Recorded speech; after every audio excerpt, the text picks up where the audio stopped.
this is Keely, Crochet Queen at Hooking Love. This video is part of a series of videos about how to start crocheting, and we are going to concentrate on learning the United States terminology of single crochet. So in the UK, that's the double crochet, which sounds really confusing, but we'll talk about that as well. So the single crochet is what we're going to discuss today. So we should have 21 chains. And we're now in a position to start looking at how to make a single crochet. Now, we are going to single crochet 20 across. And this is going to mean that we miss this first stitch and go into the second stitch. This gives us the height for the single crochet, which will become more apparent when we get to the end of this row. But in order to do a single crochet, so single crochet is the US terminology. That's the terminology I use. I learned the US terminology because most of the patterns that I was learning from were in US terminology, so it just was easier for me. The English terminology for it would be double crochet, but I will be referring to it as single crochet as we go through the video.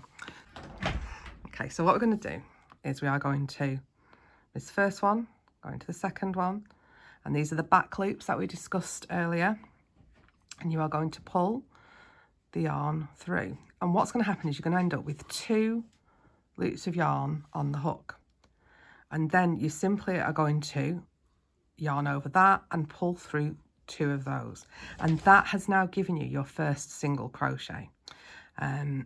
We are going to continue this all the way down, so we're going to go into the next one. So again, we're going to go into what is that back lump, and we are going to grab the yarn and pull it through, gives us the 2 loops back, and then we are going to grab the yarn and pull it through the 2 loops, and that's our second single crochet. And we are making this same stitch all the way across. So this is yarning through, grab it, and through both loops again in that back bump, grab the yarn, 2 lumps, not lumps, 2 pieces of yarn, and then pull through. Now this foundation chain, so this chain that we are working on, is always harder, or I find it's harder. You might not. I'm only speaking about my experience, I suppose, but I've always found it harder to actually complete the stitches in these. I'm so sorry, the dog is now crying. So when we come to go back along our work and actually crochet in the single crochets that we've made, you might find that feels a little bit easier. So let's continue. So through, pull through, and then pull through both. Through our back lump, pull through both. Okay, now you take as much time as you need to do this. If you need to start again, start again. If you need to go away, get a brew and come back, and go away, get a brew and come back. This is your work, and there is no rush to do it, apart from the self-imposed one that you probably will have, or again, that might just be me. We're going to work all the way along this starting chain.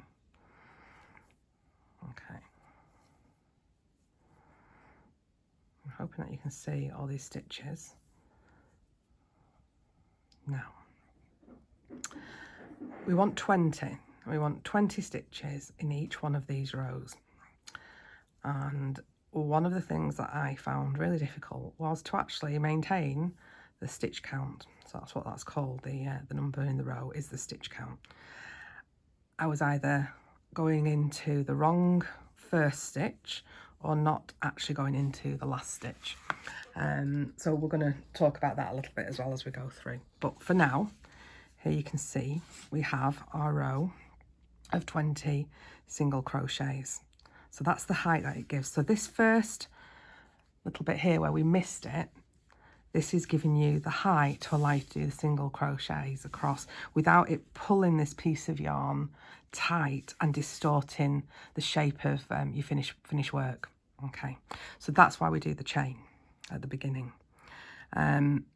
Now, this is the bottom of our work. Now, if you've had any crochet experience before, you'll see how neat that is. It looks like practically the top of the work.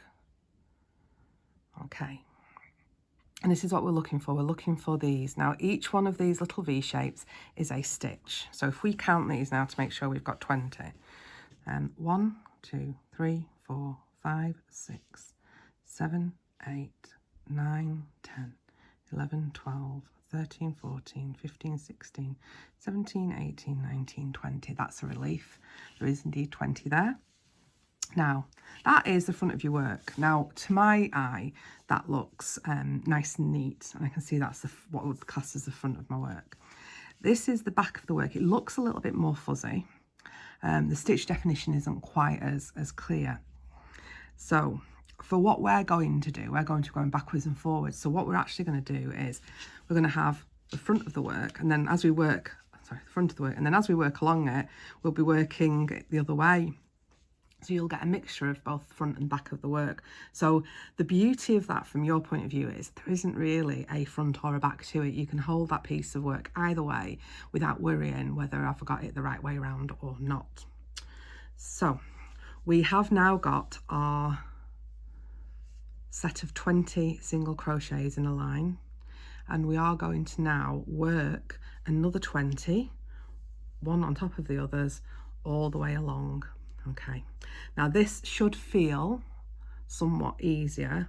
It does tend to be easier to actually do the crochets this time. What we need the height. So remember we said we needed to get that height. So in order to do that, we're going to do a chain 1. So just as you did the chains before, except we're just going to do 1. Then you're going to turn the work, and what we're looking for is to put our hook under both of those loops. Yeah, and we're going to do that all the way along. Otherwise it's exactly the same as we've just done. So instead of it going into the bump, we're putting it through both of those loops, grabbing the yarn, having the 2 loops on our hook and pulling through that. And that is our first single crochet of our second row. So we're now on our second row, and we are going to work that again all the way along. So put it through both hoops, pull through, and then pull through both hoops again. So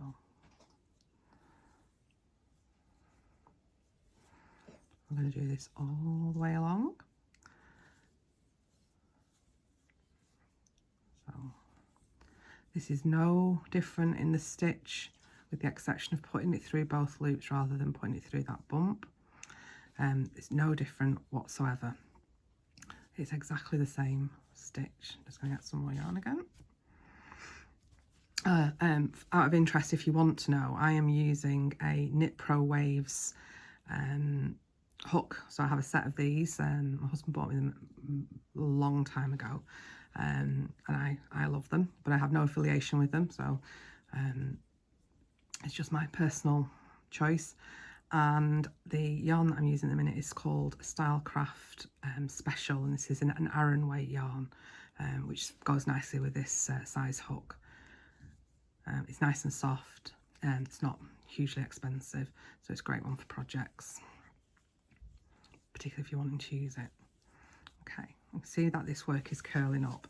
This will start to lay flat as it keeps on being worked. Okay, so right at the end now, I need to make sure that I go into this final single crochet, otherwise I'm going to end up with 19 stitches. So this is one of our sort of danger points. But again, at the end of this, what we do is we check how many stitches we've done. So 2, 4, 6, 8, 10, 12, 14, 16, 18, and 20. Another relief there that I've actually managed to get the 20, because it doesn't matter how long you've been doing it, it's very easy to miss a stitch. Okay, right, we're at a position now where we've done the chain, you've done your starting row of 20 single crochets, we've chained 1.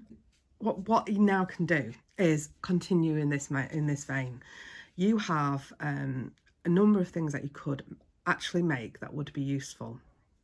So you could continue this until it was a sort of a square. Imagining a square, I'm sure you all know what a square looks like. And with that, you would then have a coaster. You can make it a little bit longer and maybe do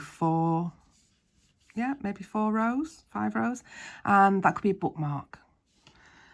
Potentially you could make it a little bit wider and just keep going and make a scarf.